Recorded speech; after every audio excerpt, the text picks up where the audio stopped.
another externality is also that you'll try to compensate. And what people oftentimes do is that they compensate for their unhappiness by consuming more things. They buy more things, more expensive things, flashier things.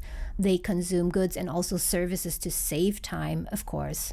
So in the end, you have to ask yourself, net, is it worth it? Although I'm earning so much money, I'm earning so much in commissions and in my salary and added benefits and so, but on the other hand, I'm spending way more money beyond my basic necessities.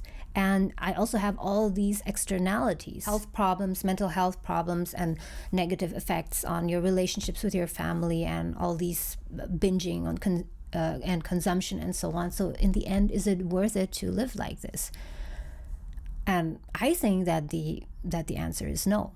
And at this point, you might ask me, okay, I really don't like my job, and I do really want to change careers. I want to do something completely else, and maybe even start my own business. But what about my responsibilities? What about my bills? And so I can't just let go. It's not that easy. I can't just go off and do whatever I want, right? And that is what is basically in some of the comments on my YouTube videos, on my other channel, Multiple Careers. And I totally feel for them, and I get why they are frustrated and why they are perhaps venting a bit, because they actually do not like their job and they want to find a way out of it, but they are so convinced.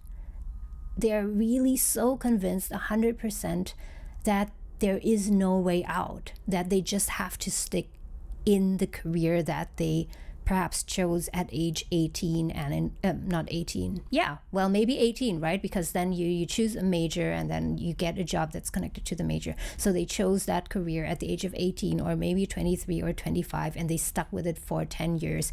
And they feel because they've invested so much time and effort and energy and their education into it, they need to stick with it, and they just don't have the courage to think outside of it, right? And yeah, I would, if you feel that way too, if you have this kind of train of thought too, first of all, I want to tell you that I totally understand where you're coming from, and I understand the difficulties, because I used to be in that kind of position too. I also used to be in a job and in a career that I didn't like. It really didn't fit with my personality and the whole working environment and so on.